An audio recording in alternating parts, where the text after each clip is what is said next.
That's right. Welcome in. It is another edition of Gem State Game Day live on the IdahoSports.com YouTube channel, Facebook page, X account, and Instagram account. We are coming at you live every Tuesday night, 8 o'clock Mountain Time, 7 o'clock Pacific Time to preview and break down the upcoming slate of high school football games in the great state of Idaho. Week 7 is upon us, believe it or not. And so we are here to break it all down for you over the next hour or so.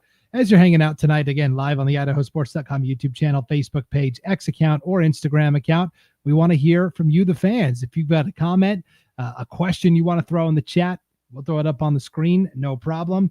And then also, if you're watching live tonight, if you could like, share, and follow when this is all said and done, this will help everybody else find the replay a little easier amongst all the other stuff going on social media.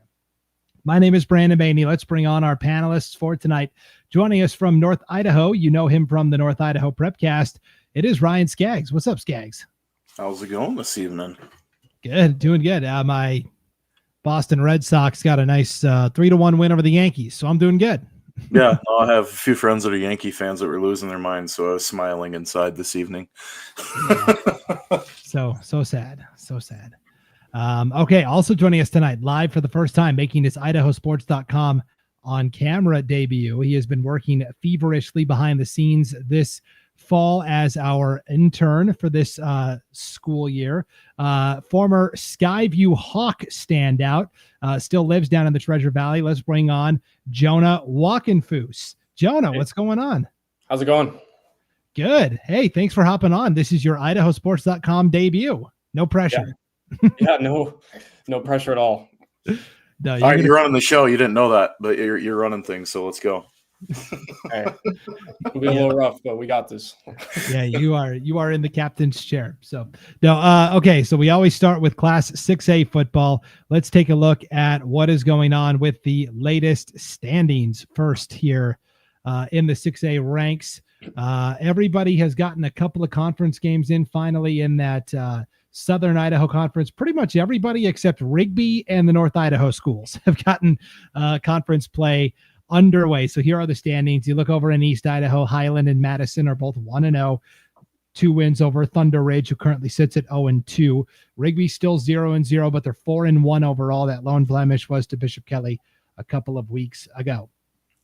The Southern Idaho Conference, the Foothills and River Division, we're seeing pretty good symmetry so far. Rocky Mountain and Timberline are both 2-0 in the Foothills. Eagle and Owyhee are both 2-0 in the River. Middleton and Meridian are each 1-1 in the Foothills. Meridian has the tiebreaker over Middleton at the moment because of that narrow 21-20 win last Friday night.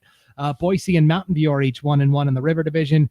And then Capital, Centennial, Bora, and Cuna are all 0-2 in their respective pods. And then the Inland Empire League, just a cozy 3-team affair. Coeur d'Alene, Post Falls, Lake City. No conference action yet. Coeur d'Alene is 3-2. Big win over Sandpoint last week. Post Falls suffered a loss to a Washington school. Lake City finally got off the schneid. Got their first win of the year over the Eisenhower Cadets, I believe from Yakima, Washington, right, Scaggs? That is correct. So they are 1-4 and off the schneid. Our first comment of the night is from, appropriately enough, North Idaho's own Sam Buffington. Greetings, everyone. Greetings, Sam. Thanks for being with us here tonight for Gem State Game Day. So, with that, on time finally for once. It's been like 4 weeks since you've actually showed up on time. Hey, I am rarely on time for anything. So, I got Sam's back on this one. Okay, so those are the standings for 6A football. So let's get to our Friday night flash. And here are the games that we've got coming up this week. Let's start with the Thursday slate. We do have a couple of games on Thursday in the 5A ranks and one in the 6A, of course, at Donna Larson Park. Timberline is going to take on Middleton. This now becomes kind of an interesting game, Scaggs, because Middleton stubbed their toe against Meridian last week, 21-20. That was Meridian's first win of the year. Timberline, meanwhile, off to a 2-0 start, and they are 5-0 overall. Can Timberline keep it going, or will a motivated Middleton team get some revenge Thursday night at Donna Larson Park? Yeah, and I was impressed with Timberline, too, and just the offensive output that they showed. I mean, we knew they were going to be good coming into the season, and they were kind of that upstart team, but with returning so much that they did and all the talent and D1 talent they've got, and they flexed on Friday. Middleton, you give the Vikings a little bit of motivation coming into this game. I think they were kind of overlooking Meridian in that one, and it's kind of one of those games, you equate like in college football, you're looking forward to a rivalry game like 2 weeks out, and you end up slipping the week prior to a team that probably you should have beat. But Meridian came in that game and won, and I mean, played lights out. I mean, they did what they needed to do, come away with a victory. But this is a tall task for Timberline. I think that, Middleton's got some talent, especially on the back end of that defense and in the linebacking core. A great offensive line that they've always had up front on offense. So, I don't think it's going to be a pushover. I still think Timberline's probably going to come away with a win, but I would not be surprised if it's, maybe 1-2 possession game, all said and done. Could be interesting for sure. Here's Sam Buffington in the chat. Hey, it's the thought that counts that I'm here, Scaggs. So we are just glad to be in his presence. And then, if we look at the Friday slate of games, here's what we've got. From North Idaho, Post Falls is going to be at Battleground, Washington. Coeur d'Alene is going to be at Camas High in Washington. There, that's a tough one. And Lake City will be at Sandpoint, and that's no picnic either. A little 6A, 5A crossover. In the SIC, in the Foothills division, we've got Cuna at Bora. Somebody's going to get their first conference win of the year there. Both teams 0-2.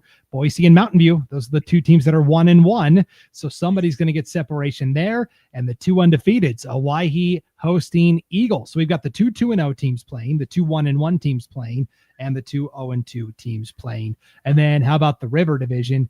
You've got Meridian at Rocky Mountain. Meridian looking for another big game to hang on their wall. A little Grizzly Bear, maybe. We'll see. We also have the Thursday night game. We mentioned Timberline and Middleton, and then also Capital and Centennial. That's a battle of winless teams, both 0-2. So somebody's going to get their first conference win there. And then in East Idaho, Highland at Rigby. That's going to be a monumental matchup out east. We also have Bonneville and Thunder Ridge. They are school district rivals. They're a little 6A, 5A flavor for you there in Madison on bye this week. Sean Kane says, how big is Rigby versus Highland? Yes, it's a huge matchup. Jonah, I will let you go first here. Of all the games on the board here, what is the game that you are most excited to see? The game that's really caught my eye is just the Boise versus Mountain View game. We have Boise, who's third right now in their conference, compared to Mountain View, who's fourth. I always like those matchups that are, back to back. They're real close to each other in the standings. This is just a big game for either one of them. I think whoever wins this game is going to feel confident. And in sports, confidence is key in any way, honestly. And if you could start building momentum right now to build your way into the playoffs, that's going to be very important for them. Both teams are still in the mix, but a win could really help them and boost a run going into the future. And this is an intern talking right now? I mean, come on. Let's just hire him, make it done. No doubt. No doubt. He was ready for the bright lights. That was a great hit, Jonah. Mountain View, it sure seems like they've got all the pieces on paper, and they've been in a lot of games this year. But, these were the kinds of games they lost last year when they famously missed out on the playoffs for the first time in a long time. So very important game for the Mavs there. Scaggs, where are you going? I'll take a 1A, 1B just because I got a quick quip, and I might take some heat up north for this one. All right. I'm just looking for the it's been in the news in the last couple of weeks about playing at Sandpoint caused certain stir for a JV football game. So I'm interested to see how the fan seating is for the Lake City Sandpoint game coming up on Friday night. But if people are familiar with what happened, you can go look it up on Facebook. It's kind of funny, but I like that Owyhee Eagle game a whole lot. I think because I know that you probably know that other game that I could choose, and you probably talk about it better than I could. But the Owyhee Eagle, I mean, you look at the offensive differences between the two teams, and Eagle just with the dynamic running game that they've got, great defense. That's going to be a dynamite ball game. I mean, if Eagle can ball control and really keep Owyhee off the field offensively, I think, it plays really strongly to the Mustangs' hands. It'd be interesting to see how Owyhee can do against that top flight defense from Eagle, and if they can really hang points and yards like they've been doing all season. So I think it's the really first real test about how good is this Owyhee team. They get to show it, with Eagle coming in on Friday. That's going to be a dynamite ball game. That really is. Yeah, Owyhee, I'm still not sold on yet, and Storm fans can remember this if they get the win. I mean, they have played Centennial, Capital, Meridian, Bora, Cuna. Those are for the most part the teams that are occupying the bottom of the league standings. They barely escaped against Cuna last Friday, 16-14. They needed basically a walk-off field goal to get the win there. So if they want to claim that they're one of those teams that's peeking into the top four, they're gonna have to show up Friday night, because Eagle, I think, has already made their statements. Yeah. Okay, I'll take the one from East Idaho. Doug Swanson in the chat. Rigby will stop the run. Highland could be in trouble. Yes, Highland and Rigby. These two have had some epic battles over the years. I believe it was 2 years ago at Iron Horse Stadium in Pocatello. I was on the call for it. Highland was down by 20 in the fourth quarter. They completed the mad comeback to stun Rigby. They've had some epic battles over the years. Highland started kind of slow last week against Pocatello in the annual Black and Blue Bowl. They did pull away for the win. I've seen Rigby start slow this year too. So this could be, which team gets off to a good start. Rigby hasn't had their full complement of defensive players all season. I think they're all finally kind of back in the mix. Cedric Mitchell is the guy for Highland. If you can stop him and make Highland be one-dimensional, they are a little easier to beat. Meanwhile, Rigby can beat you with the deep ball. They can run it with Amani Morel. Maybe a little more versatility offensively there. Here's Doug Swanson again in the chat. Eagle with really good defense and a great run game. Good things happen. Yeah, Noah Burnham is no joke. He had a rushing touchdown and a receiving touchdown last week in what was kind of a tight game for Eagle actually as well last week. This is a game that wasn't decided until the later stages of the fourth quarter, 21-14 over Mountain View. That's one of those games that I talked about where Mountain View was in the ballpark. So really fun slate of 6A games. And then we are officially into October. I know it's September 30th, but tomorrow is going to be October 1st. The very first edition of Baney's Bracketology is dropping on the website, IdahoSports.com tomorrow. But for all the diehards that are tuned in to Gem State Game Day tonight, let me give you a little sneak peek of what our playoff project. Yeah, a little treat for the fans that are here live. The man of the people.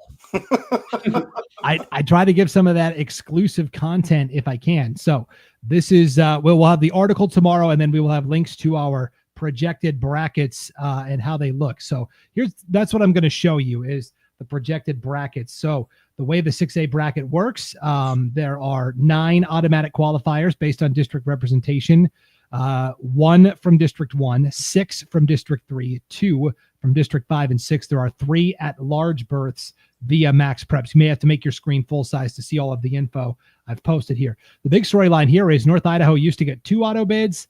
They get 1 now, and there are 3 at-large bids. And you'll notice over here, these are the current Max Preps standings. Coeur d'Alene sitting at number 4 overall. Really, the top 4 teams is kind of how I would expect the top 4 seeds to be. Rigby, Rocky Mountain, Eagle, Coeur d'Alene. But then you'll notice Post Falls is 13th. Lake City is 18th, second to last. North might only get 1 team this year unless Post Falls and or Lake City can run the table in the Inland Empire League. And then these are the matchups. So Rigby, Eagle, Rocky Mountain, Coeur d'Alene would have the buys. You'd have Highland at Timberline, Middleton at Owyhee, Meridian at Mountain View, and Capital at Madison.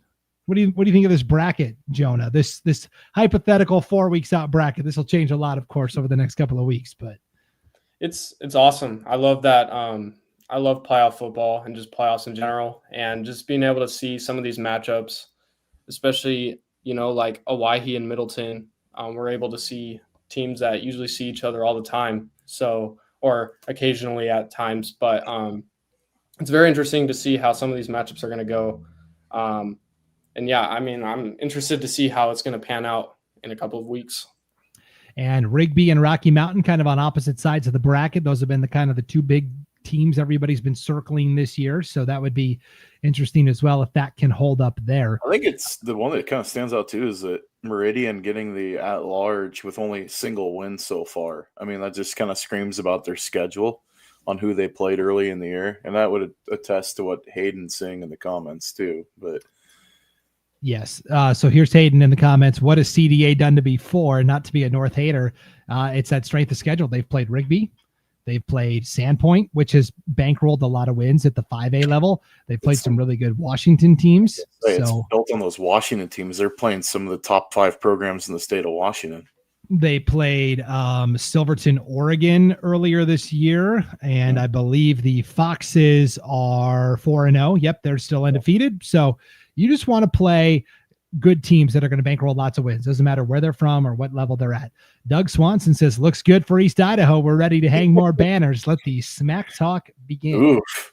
Eagles a matchup that I wouldn't want to see in the semis, though. I'm telling you what, like you get that run game and that defense in a semifinal game, that's a tough out.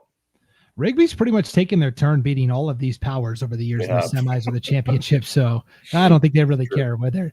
And of course, when the playoffs start, they're no longer the Rigby Trojans. They are the Rigby Red Devils. So we'll talk more about that when the postseason arrives. But that's what's going on in the 6A ranks. Again, you can see all this and read a little analysis about it tomorrow on the website at IdahoSports.com. Okay, we'll take a break. When we come back, we're previewing the 5A slate of games for Week 7 here on Gem State Game Day. Don't go anywhere. We're back right after this on IdahoSports.com. As Idahoans, we're not afraid to take risks.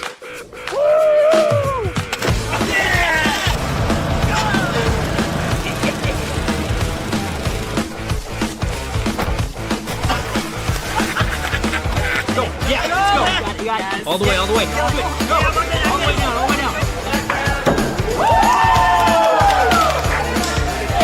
Driving under the influence is not a risk we're willing to take. Be around to do more of what you love. Welcome back to Gem State Game Day on IdahoSports.com. Brandon Baney with Ryan Scaggs and Jonah Wockenfuss, and we are talking 5A football now. So where are all my 5A fans at? I want to hear from you, the fans in the chat, as we get ready for Week 7 of the 11-man high school slate here in Idaho. Let's take a look at the latest standings. Great Basin Conference kind of playing out the way we thought in District 4. Minico and Twin Falls both 3-0 in the conference, both 4-1 overall on a collision course for the very end of the regular season. Canyon Ridge is 2-1. They got the win over Jerome last week. Burley, Jerome, Moho, Mountain Home, a combined 0-7. They're all going to play each other soon. So, somebody will start bankrolling some conference wins there.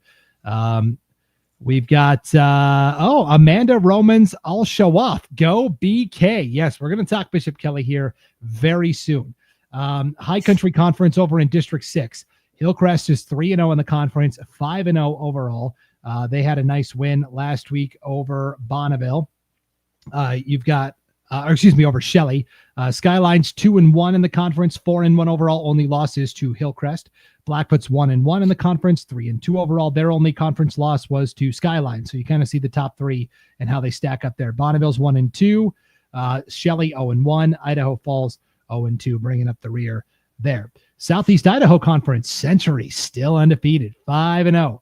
Preston's 2-3. Pocatello 1-4. They have not played any conference games yet. There's Kevin Polson. Let's go Century. Yes. Can the Diamondbacks keep it going? I think so.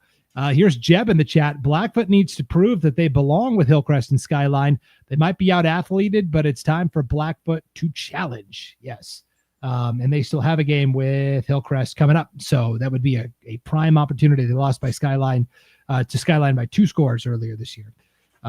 Southern Idaho Conference. Bishop Kelly and Valley View are both 2-0 in the conference. BK is 5-0 overall, of course, with that signature victory over Rigby 2 weeks ago.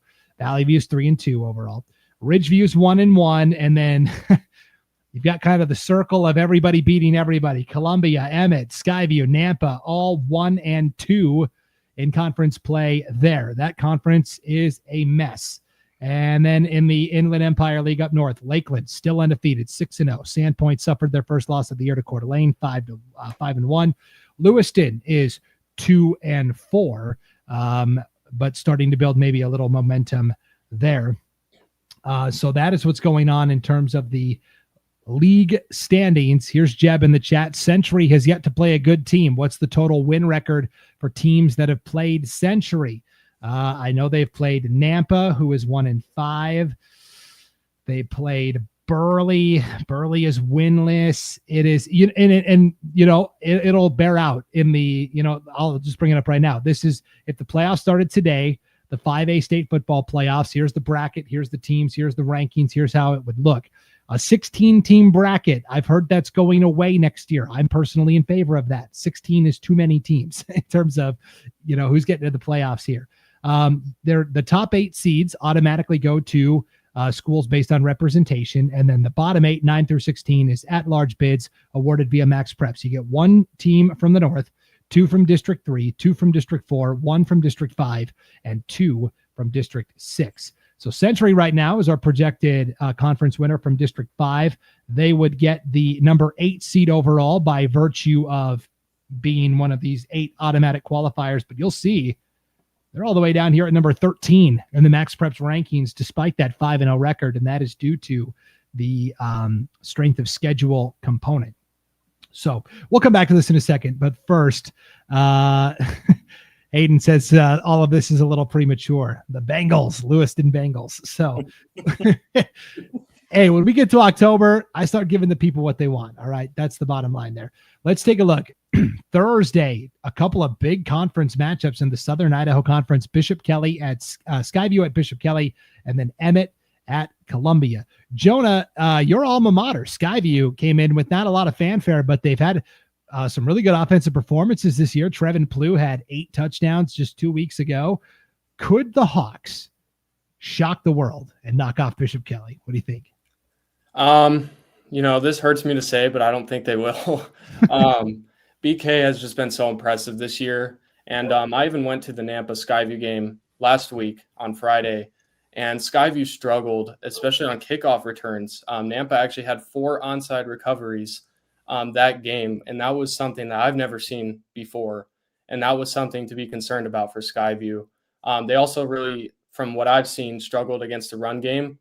So if they're going to want to be able to beat Bishop Kelly, they're going to have everything go their way. And then some. And then you've got this really interesting battle between Columbia and Emmett. All of a sudden, Scaggs, they're both 1-2 in the Southern Idaho Conference, looking to get a leg up in the standings.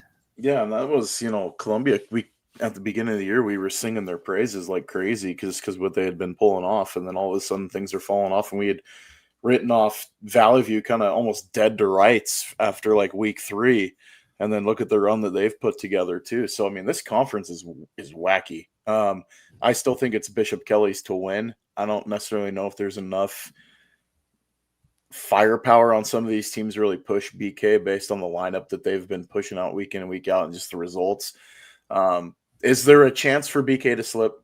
Of course, there's always a chance. Is it likely? No. But yeah, that Columbia Emmett game is just, the kind of the style. I mean, as much as those two teams run the football, I mean, you could be hitting halftime by 7:30 and be in the parking lot going home by 8:20. So, I mean, it's just going to be a quick football game with the amount of runs between those two teams. But I think definitely going to be there's a lot at stake for seeding if you go back to your Maps Preps rankings and everything else. I mean, you kind of look at the log jam within this conference of all these teams kind of stacked in there. Emmett's down there around the 18 line. They're playing for their way in. Obviously they need to bankroll some wins here on the back half of the season to really improve their chances. But it's I think it's gonna be a good game. I mean, Columbia did themselves a favor. Obviously, I think that week 1 win against Lewiston is coming back to really help them as far as playoff seeding, with maybe slipping up a time or two before now and the end of the year. But gonna be an interesting game. Yeah, you mentioned the Southern Idaho Conference. Right now, the only teams that should feel pretty good about their spot is Bishop Kelly at number 2, Valley View at number 11, and Valley View would then get the number 7 seed overall by virtue of being one of those auto bids. But look at Columbia is 15th, just barely in. And then 4 in a row, Nampa, Emmett, Skyview, Ridgeview, 17, 18, 19, 20. They would all miss the playoffs if they started today. So these guys got to get weak schedules, whatever. These teams got to get to work. They got to start bankrolling some wins here. This is the thing that's just absolutely wild to me too, and I know that we can talk about it later, but Century being all the way down there. I mean, Jeb hit on it though with, who's Century played. And, I kind of went through and did the math, and it was like, they've got their opponents have a total of 4 wins on the season. So, I don't think the Diamondbacks can necessarily slip up too much. They've got to be able to take care of business if they're even going to it would be absolutely wild to see them not make the bracket, but it's possible. That's the sad part in all of this. It's possible. Yeah, they could, stub their toe against Preston and Pokey, and that would be it. Jeb says, I think Century wins the 5th district, but we'll have a horrible Max Preps ranking. this year and next year are Century's years. They need to be challenged. They need to be punched in the mouth and play tough teams. But wins are tough. Every win is hard. Century can make some noise down the stretch. Yeah, their two most difficult games will be at the end of the year with Preston and Pocatello. There is no doubt about that. Preston right now, the last team in Pokey, despite being 1-4, not comfortably in, but they're only one spot behind Century. So in the Max Preps rankings. And I'm with you with going with that 16-team bracket. Yeah, it needs to go the way of the dodo. I mean, there's teams that are going to make it. We see it every year. There's always a team with one win that goes to state. Like it happens every year. Shelley, 0-5, 12th right now because they've played, Hillcrest and Star Valley, Wyoming, and Sugar, and they played some good teams. So it is very interesting. So with that as the backdrop, here's what's going on Friday night across the 5A landscape. Some monumental games. North Idaho, we already talked about Lake City and Sandpoint. You also have Timberlake at Lakeland in a 5A, 4A crossover. That's going to be, Lakeland will probably have a nice time there. We'll talk about Timberlake in the 4A section. That is it for North Idaho. It looks like Lewiston has the week off. If we go down to District 3, they have the two games on Thursday night, also Friday night, Ridgeview at Valley View. The Warhawks are 4-1, but not much to show for it in terms of the rankings. A win over Valley View would certainly help them there. District 4, the Great Basin Conference, you've got Burley at Canyon Ridge.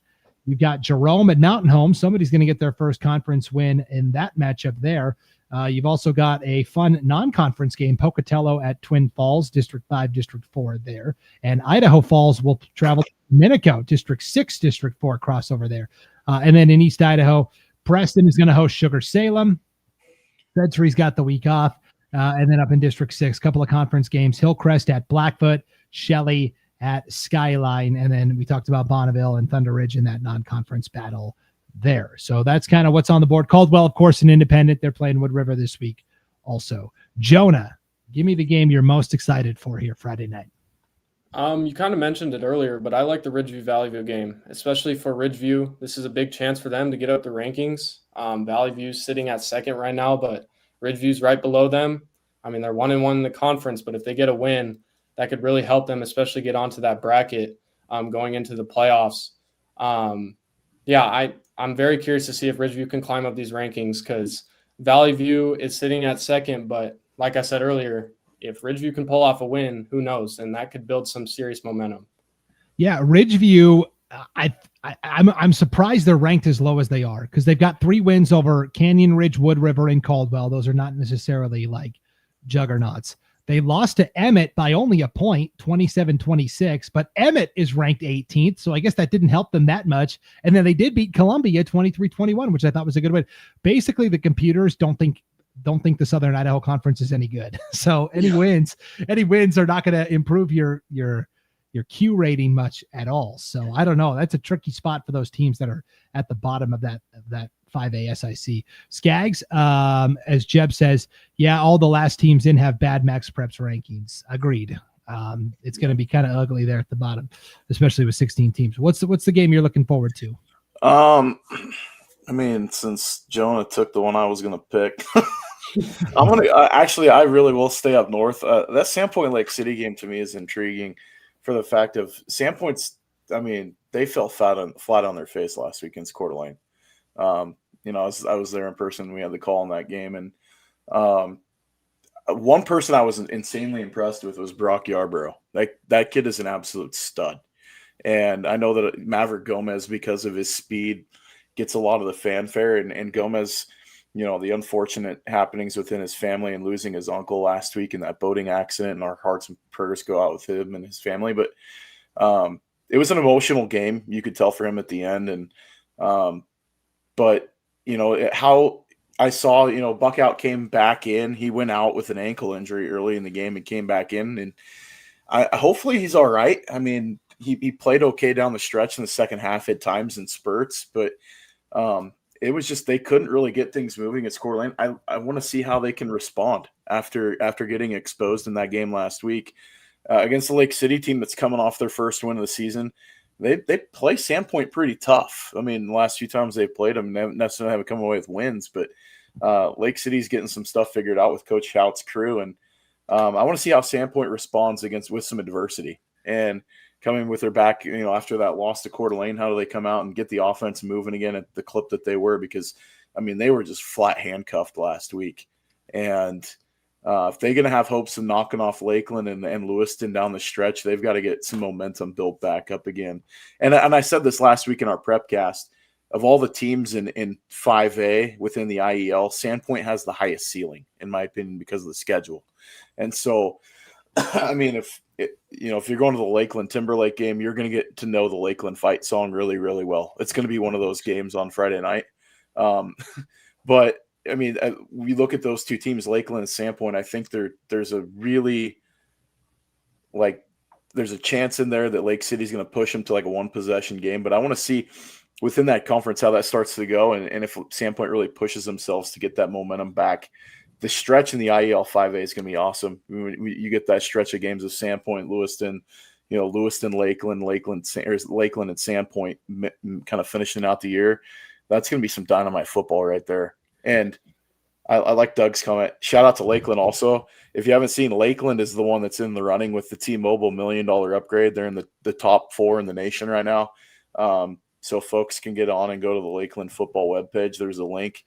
Go click the link. Go vote every day. It's free. They just need an email. If you have multiple emails, use the one from 8th grade. Just go vote. Yeah, that stadium at Lakeland is real cool. We've talked about it. You basically on the one side, it's just people in their backyards. Yep. Sometimes they got the bonfires going. They're watching the game from the backyard. It's pretty cool there. So yes, if you look at this bracket, Kevin Buckhat wants to know who has Lakeland played. That's tough. Lakeland has played some decent teams. They played Weezer. Weezer's on a roll right now. Yeah. I know they played a bunch of games down, obviously, and that's why I said Sandpoint has the highest ceiling, because Lakeland played a lot of 4A schools in their schedule this year. Sandpoint's got more to gain, I think. If they were able to clip Lakeland, I think Sandpoint could end up back in the top 4 really easily.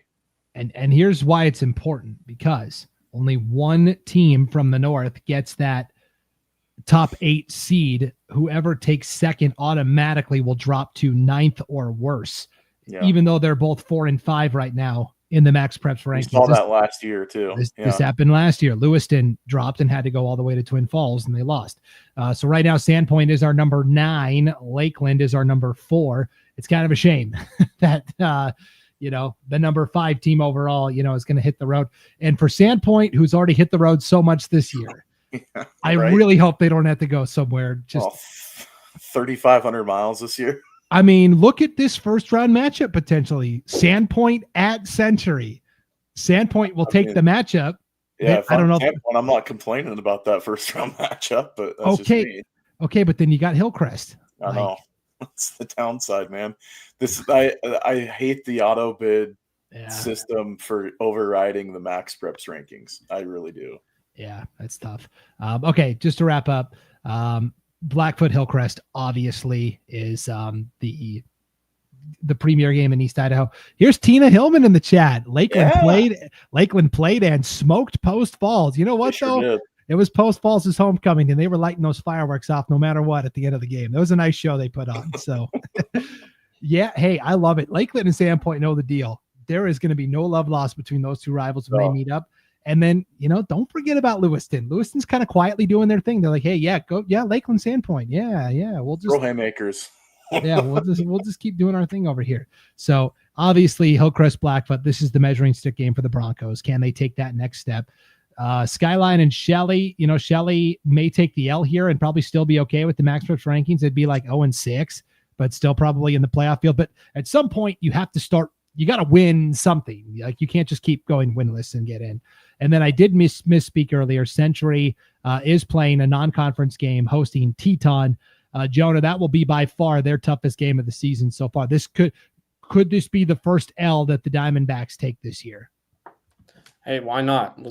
Maybe Teton will pull it off, and we'll just have to wait and see, I guess. I feel bad for all the Century folks that think that we're actually rooting against them when we're not. No, we're not. The schedule's been super light. It's been really light. It's more of a just prove it game, kind of. Yeah. 100%. Yeah, we just call it like we see it. I mean, and the Max Preps numbers, for the most part, don't lie. I mean, there's some things you can quibble about, but here's the thing too, is that's a common opponent with the team that they could be facing in the first round.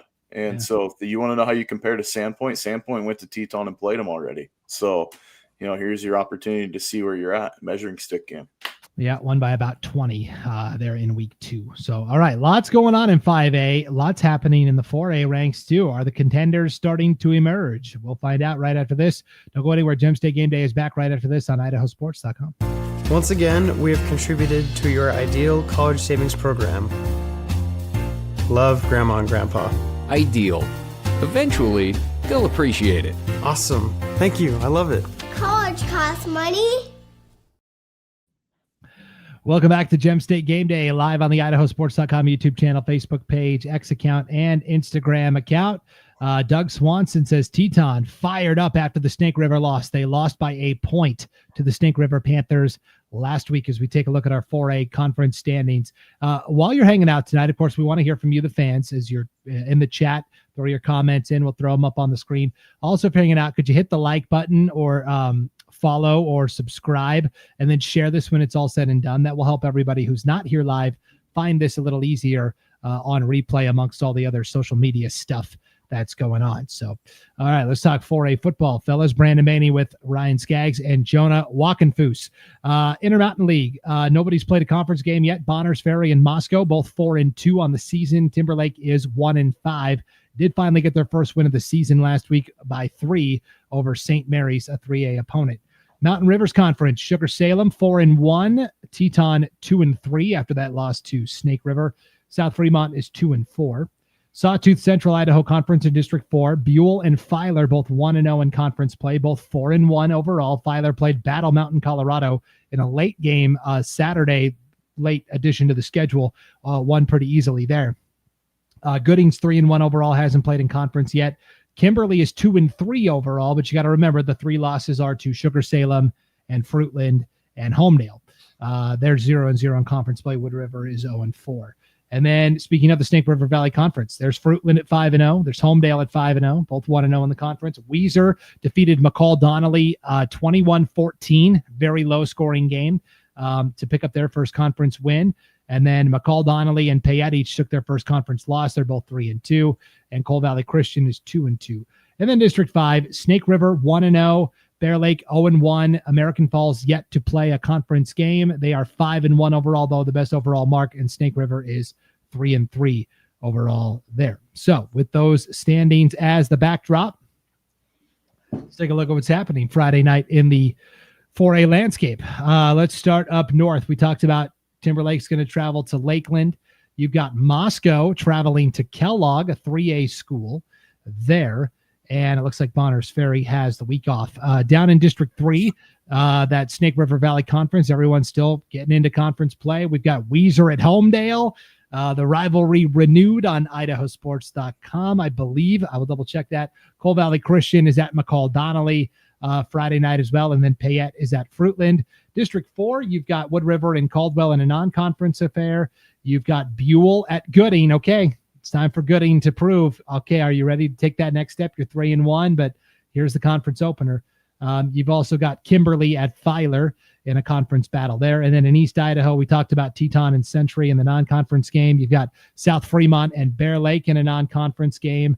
Sugar Salem is at Preston in a non-conference game there also. So, Jonah, a lot of juicy matchups on the docket. Where are you going? Not going to lie, I'm going to go for a game that's kind of towards the bottom of the rankings. That is Coal Valley and McCall Donnelly. This is going to be an interesting game. They're both, like I said earlier, kind of towards the bottom of the rankings. But the big thing that I've noticed for both of those teams is they really struggle with turning the ball over. It feels like it seems like interceptions have been a big issue for both of these teams. So this game could very well be decided by who doesn't throw the most interceptions. But I'm very curious to see how this game goes. McCall Donnelly isn't too far behind, and there hasn't even been that many conference games so far, at least in the Snake River Valley Conference. So, one win could definitely make you rise or go a lot lower in the standings. So I'm curious to see how that game's going to go. Yeah, McCall Donnelly had their chances against Weezer last week. Certainly, McCall's a team I saw with my own eyes earlier this year at Timberlake. I think the potential is there. This is a game you have to win, though. You can't lose that one for sure. Scaggs, what's the game that's on your radar? Can I ask for a quick sneak peek at that 4A Max Preps rankings before I make my selection? Yeah, you sure can, bud. Again, this is all going to launch tomorrow on IdahoSports.com, my first bracketology post of the year. But for all the fans that are here tonight, you get a little sneak peek at what the projections say in terms of if the playoffs started today. I know there's a long way to go, but it's always kind of a fun exercise to do. This is the 4A bracket. The 5 district champions receive automatic bids. The remaining slots go to the highest ranked Max Preps teams. So the only thing that's guaranteed is if you win your conference, you're in. Otherwise, you've got to be on the right side of the Max Preps numbers. The top 4, really the top 5, top 6, top 7, like there's a clear delineation. The top 9, I think, are all pretty good. Sugar, Homedale, Fruitland, Kimberly, Teton, Weezer, American Falls, Buell, Snake River. And then you've got kind of everybody else that's in the negatives. South Fremont, McCall Donnelly. Bonner's Ferry right now would be our last team in Scaggs. And look at Moscow, all the way down here at 16th in the Max Preps rankings, despite a 4-2 record. Schedule, man. Soft schedule for the Bears. Yeah. Gooding is in the same boat at 3-1, but they're 15th in the rankings. Cole Valley and Payette, each 3-2. They're 17th and 18th, respectively. So right now, Bonner's Ferry would be the last team in. Yeah. So I'll go back to making my pick for the game because I really want to know, because I know Filer's got a great record. They're 4-1 over Kimberly. We've talked about who they played. If Filer wants to say that they're here and they've arrived, this is the game they've got to win. It's a Kimberly team that's really good, really talented. It's deep. They've got guys all over the field that can play. Filer controls the ball so well with their offense and the way they run it, and their scheme is methodical. This is a game that they're going to need on defense to really step up. They're going to have to get some stops or a takeaway on Kimberly to stay in this game. But I think if we're going to know about Filer and see them jump up the rankings, and if they can really, this is a prove it game for them. If we're throwing around that term, it seems to be the term of the night, but. That Filer Kimberly game, I think Filer, it's a must win for them, because if they lose this game, I mean, they're dropping that's a decent drop in the rankings that I think might be pretty hard to overcome and surmount. I mean, they're already the first team out at 4-1 at 13th overall. Yeah, they lose. They're playing their way in my opinion, right now. So that's just my opinion. Yeah, I think because Kimberly is so high up in the rankings, I don't know if it'll ding them that. Like if Filer goes out and loses to like Gooding. That one would hurt certainly. So that's where Filer is their season's going to come down to, I think. Here's Jeb in the comments. Guys, I've seen American Falls in person. They have a really good defense. QB Zach Gregg is very, very fast. He can outrun anyone in the 5th district. The Lopez running back is really good too. Very impressive. Runs very hard. But this is Jeb's opinion. They lack discipline, run their mouths, celebrate, make it too personal. And he says that stuff doesn't hurt you week 5. It catches up to you in the playoffs. He said, I love swagger. I love confidence, but maybe American Falls toes the line a little bit, and it could catch up to them down the stretch. American Falls, this is a team we've talked about, a lot of potential. They are off this week, ironically enough, but sitting at 4-1, and then they're going to have their conference games to finish off the slate here. So, nothing but potential in front of the Beavers. And then Jeb, of course, his dad, Tom Harrison, the legendary coach at Weezer High School. He says Weezer is really good on defense, but lacks big play potential. Really tough for Pops to beat Homedale unless he can create some magic. And he says he absolutely can. Yeah, they need Ty Cobb to show up. Yeah, they need Ty Cobb plus the Ty Cobb from the 1920s Detroit Tigers to show up. That's the thing with Weezer. They are just going to grind you down. I did see Dylan Ashley had a really nice game defensively last week. He's a guy we don't talk about a ton as a two-way lineman, but he's a really good player for Weezer this year also. So, Weezer wants to make it a low possession game against Homedale. Homedale, they'll pad you with the rock and then try and hit those deep shots. That's their MO. And Kimberly pushed them, 2 weeks ago. So the blueprint is there to take out Homedale. Certainly. Those would be the games I would identify as, and like for Moscow, like you have to go, you have to take care of Kellogg and I guess hope you can beat Bonners Ferry and Timberlake and get that auto bid, because right now, Moscow ain't in. So I think of all the teams having a week off, this probably is Bonners Ferry is celebrating. They're taking it as another win this week. Keenan Moss, I don't know if you saw the stat line. He actually kind of had a light night on Friday. And I don't know if the stat's correct. You'll have to check me on that one. But what I saw was 2 carries for 143 yards. Is that correct? no, that can't be right. Because I was asking, we were talking about that, Hayden and I were, I'm like, there's no way that that's correct. But yeah, he had a touchdown on offense and then an interception or fumble returned on defense too. But they had a really nice game from a few other guys in that win too last week. But Bonners Ferry getting the week off, I think, is absolutely at the right time. Like, they needed the week off. Yeah, they beat Kellogg last week 49-7. It was a nice win. Keenan Moss, 3 carries for 143 yards. There we go. Okay. That's so impressive.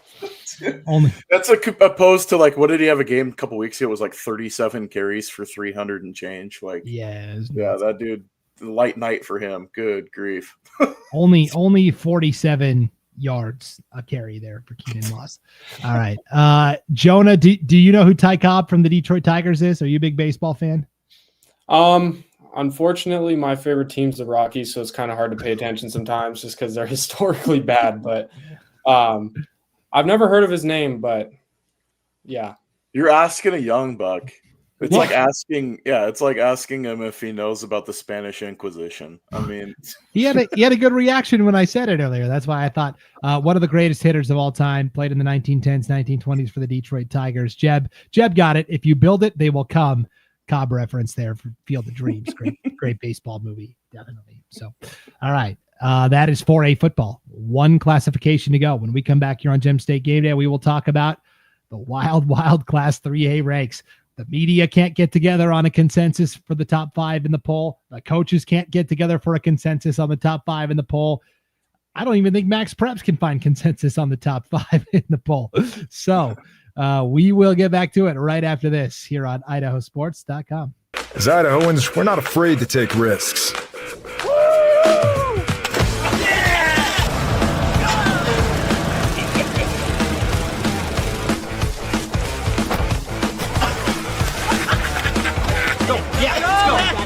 All the way. Go. All the way down.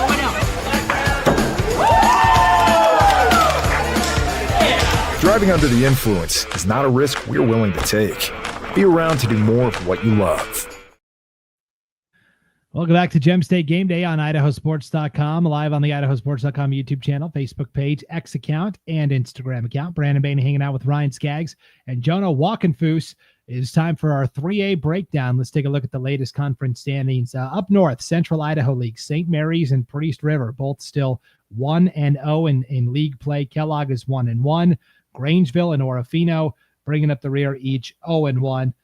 We are finally, from here on out, pretty much big league matchups every single Friday.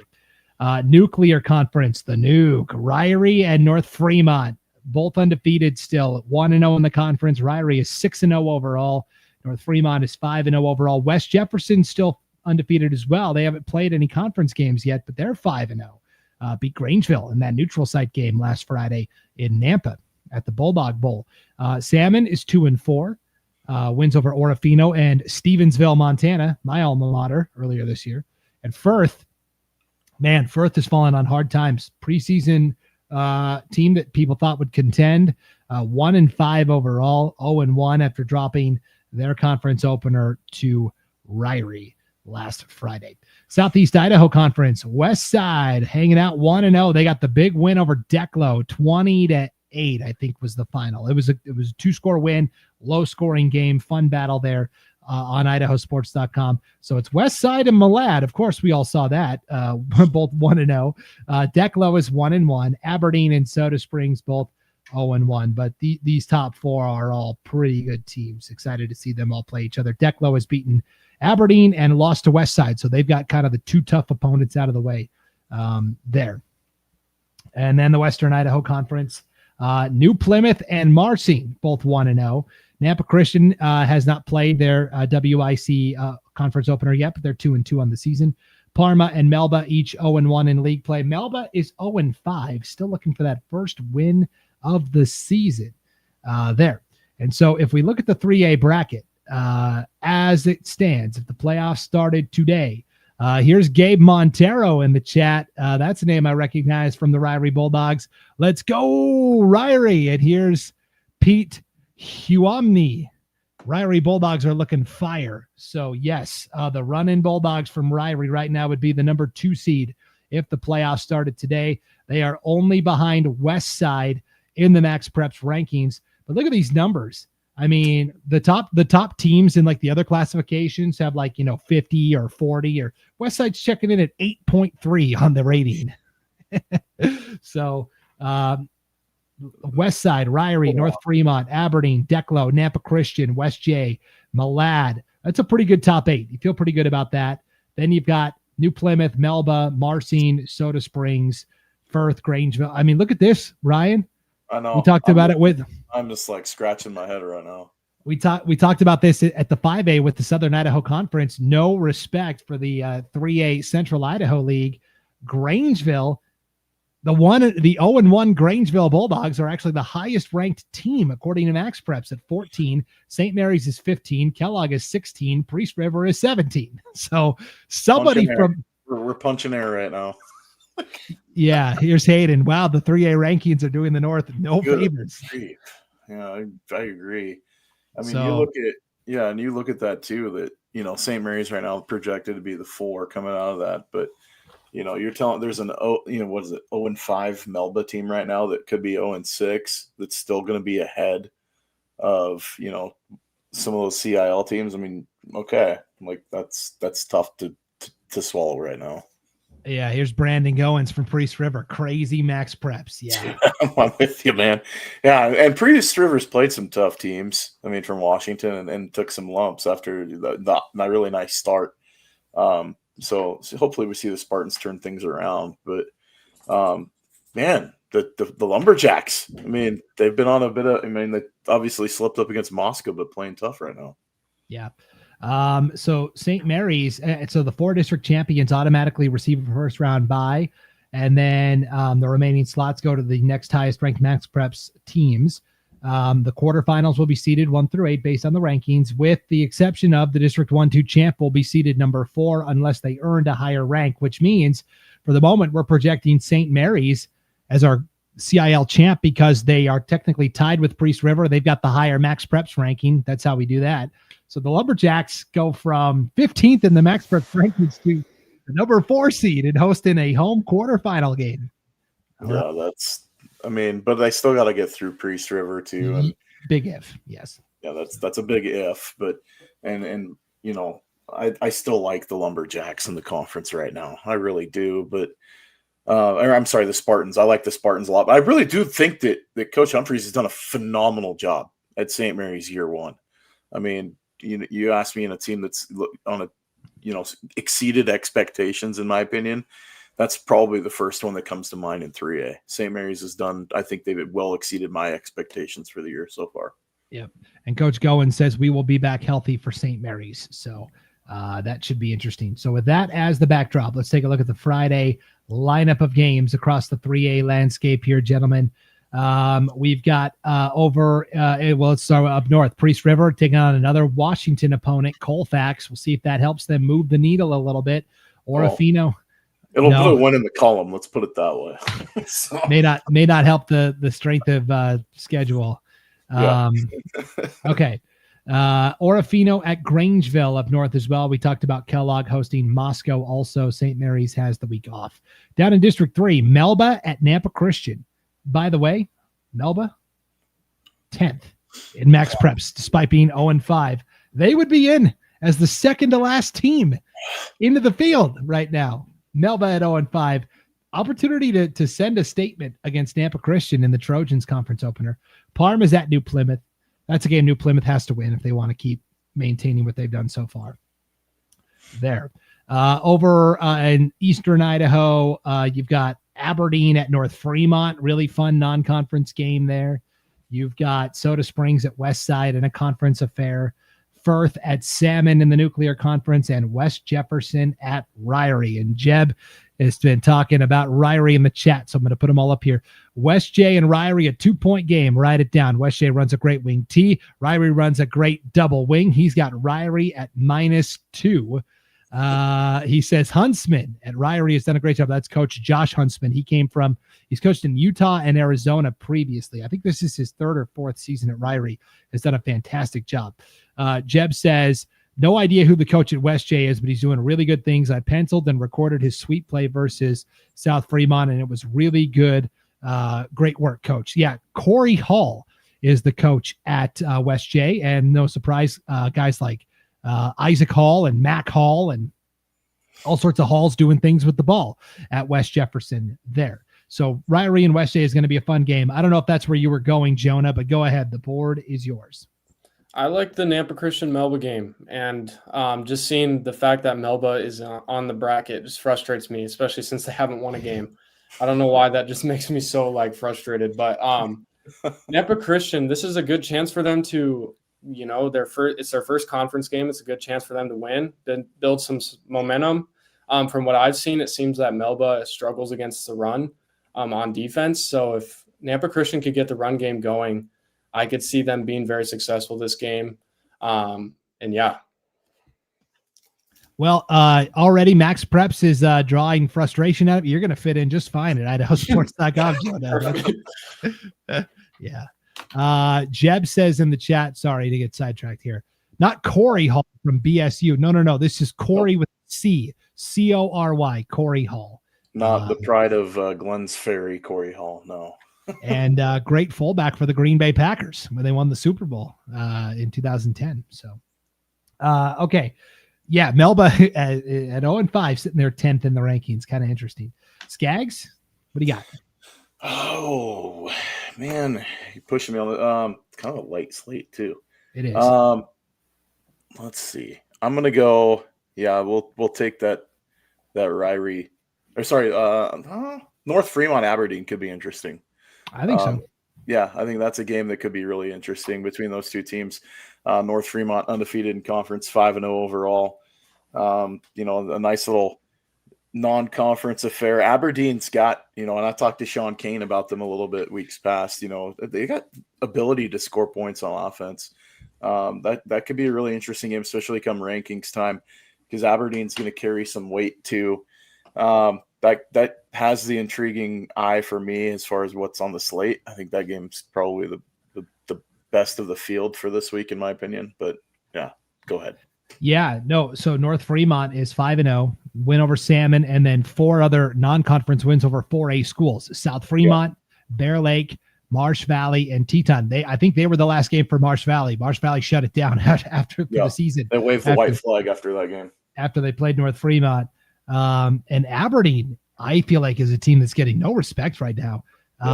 We haven't seen them play in a while. Their last game was September 19th against Ryrie. Let's not forget, we were singing the praises of American Falls.